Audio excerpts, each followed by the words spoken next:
Hello বন্ধুরা, আমি মৈনাক চলে এলাম নতুন একটা ভিডিওতে। আজকে এই ভিডিওতে বাংলা সিরিয়ালের টিআরপি নিয়ে কথা বলবো। আমি তোমাদেরকে কিছুদিন আগে, জাস্ট 2-3 দিন আগে একটা ভিডিও করে জানিয়েছিলাম যে টিআরপি কেন এখনো আসছে না। তো সেখানে আমি তোমাদেরকে জানিয়েছিলাম যে মুম্বাই ইলেকশনের জন্য কিন্তু টিআরপি আসতে লেট হচ্ছে এবং অনেক জায়গা থেকে বলা হয়েছিল শনিবার অর্থাৎ গত পরশুদিন টিআরপি আসবে, কিন্তু আমি সেখানেও জানিয়েছিলাম শনিবার আসার সম্ভাবনা নেই, সোমবার দিন আমরা টিআরপি পেতে পারি।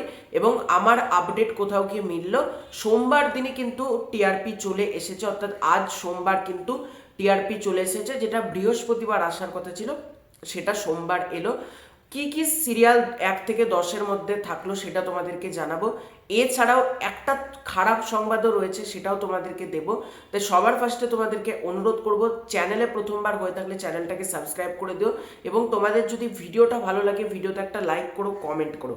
তো বাংলা সিরিয়ালের রেটিং চলে এসেছে এবং রেটিংয়ের মধ্যে প্রথম 10-এ যে যে ধারাবাহিকগুলো রয়েছে সেগুলো আমি এক ঝলকে বলে দিই। সেটা হচ্ছে 1 নম্বরে রয়েছে রাঙামতি তীরন্দাজ 10.7, তারপর 2 নম্বরে রয়েছে ওমর দরদিয়া 10.3, তারপর 3 নম্বর স্থানে রয়েছে পরশুরাম আজকের নায়ক 10.0, 4 নম্বর স্থানে রয়েছে প্রফেসর বিদ্যা ব্যানার্জি 9.3, 5 নম্বর স্থানে রয়েছে লক্ষ্মীর ঝাঁপি 8.9, তারপর 6 নম্বর স্থানে রয়েছে কম্পাস 7.9, 7 নম্বর স্থানে রয়েছে পরিণীতা 7.2, 8 নম্বর স্থানে রয়েছে তারে ধরি ধরি মনে করি 6.5 এবং 9 নম্বর স্থানে রয়েছে চিরসখা 6.0 এবং 10 নম্বর স্থানে রয়েছে আমাদের দাদামণি 6.0।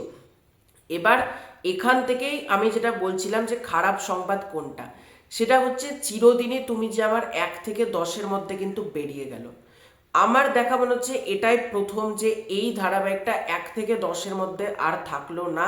কারণ এতদিন পর্যন্ত যখনই টিআরপি তালিকা এসেছে এই ধারাবাহিকটা কিন্তু 1 থেকে 10-এর মধ্যে থেকেছে, কখনো শুরুর দিকে থেকেছে, কখনো শেষের দিকে থেকেছে, কিন্তু এই ধারাবাহিকটা 1 থেকে 10-এর মধ্যে কিন্তু সবসময়তেই ছিল।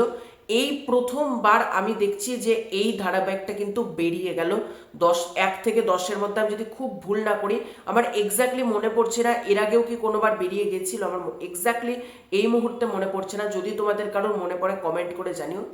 কিন্তু এটা আমার জন্য খুব খারাপ লাগলো। দেখো, আগামী সপ্তাহে আবারও হয়তো 1 থেকে 10-এর মধ্যে ধারাবাহিকটা আসতেই পারে, আবার অন্য সময়তেও হয়তো 1 থেকে 10-এর মধ্যে ভবিষ্যতেও আসতে পারে, এটা কোনো অবাক হওয়ার কিছু নেই। কিন্তু আজকে এই যে ধারাবাহিকটা অডিয়েন্স দেখা যে আস্তে আস্তে কমিয়ে দিচ্ছে, তার প্রমাণ কিন্তু এটা। আমি অনেকবার দর্শকদেরকে বলছি যে তোমরা বস টিভিতে দেখো, মানে ইউটিউবে হোক বা ফেসবুকে হোক বা টেলিগ্রামে হোক, ওখান থেকে দেখা বন্ধ করো। তোমাদের যদি নিতান্তই টিভিতে দেখতে সমস্যা হয়, জি5-এর সাবস্ক্রিপশন কিনো, সেখান থেকে দেখো। কিন্তু তোমরা দেখো মানে উল্টো পাল্টা উপায়ে পাইরেসি করে দেখবো, এরকম করলে না কোনো দিনই, সেটা সিনেমা হোক, সিরিয়াল হোক, ওয়েব সিরিজ হোক, কোনো কিছুরই ভালো হয় না। মানে প্রথমেই যদি কারোর মাথার মধ্যে থাকে যে পাইরেসি করে দেখবো, চিটিংবাজি করে দেখবো, এই পলিসিগুলো ভুল। আজকে তোমাদেরকে বলছি যতটা পারো টেলিভিশনে দেখো, মানে সময় বার করে। আজকে তোমাদের যদি সন্ধ্যাবেলায় কাজ থাকে, যখন রিপিট টেলিকাস্ট হয় সেই টাইমটা বের করে দেখো, কিন্তু তোমরা দেখো। মানে টিভিতে তোমাদেরকে বলছি দেখো, আজকে টিআরপি বেরিয়ে গেল তাতে আমাদের কিছু না। আমরা যারা জিতু কামালের ফ্যান রয়েছি বা আমরা যারা জিতুদাকে ভালোবাসি, আমরা তো দেখবো ধারাবাহিকটা, টিভিতেই দেখবো, মানে যাই হয়ে যাক না কেন ধারাবাহিকটা দেখবো। কিন্তু এই যে অনেক অডিয়েন্স ধারাবাহিক দেখা বন্ধ করে দিচ্ছে, এটা প্রচণ্ড খারাপ লাগলো। এবং 1 থেকে 10-এর মধ্যে এই সপ্তাহে কিন্তু ধারাবাহিকটা এলো না, যেটা প্রচণ্ড খারাপ জিনিসই ঘটলো, এটা বলতে পারো।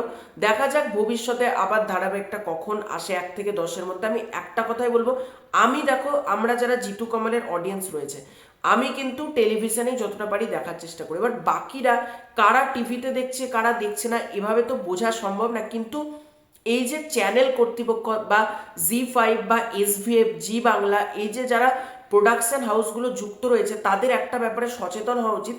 সেটা হচ্ছে আমি বিভিন্ন জায়গা থেকে দেখছি বিভিন্ন গ্রুপে ফুল এপিসোড জি5 থেকে ডাউনলোড করে আপলোড করে দেওয়া হচ্ছে। কেন? আজকে প্রোডাকশন হাউসকে নজর রাখতে হবে, একটা স্ট্রং টিম তৈরি করতে হবে যাতে আপলোড হওয়ার সাথে সাথে এগুলো ডিলিট হয়ে যায় ফাইলগুলো। এই দিকটাতে সবার আগে নজর রাখা উচিত। শুধুমাত্র এই ধারাবাহিকটার জন্য বলছি না, বাদ বাকি আরও ধারাবাহিকের ক্ষেত্রেও এই ব্যাপারটাই কিন্তু দেখা উচিত যে যখনই আপলোড হচ্ছে ডিলিট হবে সাথে সাথে। একটা স্ট্রং টিমকে কাজ করতে হবে। আর অডিয়েন্সেরও দোষ রয়েছে, অডিয়েন্স যতটা পারছে দেখছে না। আমরা যতই বলি না কেন, অডিয়েন্স ভাই যদি না দেখে কি করে টিআরপি আসবে, তাই না? অনেক অডিয়েন্স দেখছে না, তারই প্রমাণ হলো এটা। দেখা যাক ভবিষ্যতে আবার কবে 1 থেকে 10-এর মধ্যে আসে। আমি মন প্রাণ থেকে চাই আবারও 1 থেকে 10-এর মধ্যে যাতে ধারাবাহিকটা আসে। তো তোমাদের এই পুরো এন্টায়ার বিষয়টাকে নিয়ে কি মতামত কমেন্ট করে জানিও। চ্যানেলে প্রথমবার হয়ে থাকলে চ্যানেলটাকে সাবস্ক্রাইব করে দিও। খুব শীঘ্র দেখা হচ্ছে নতুন কোনো ভিডিওতে, ততক্ষণ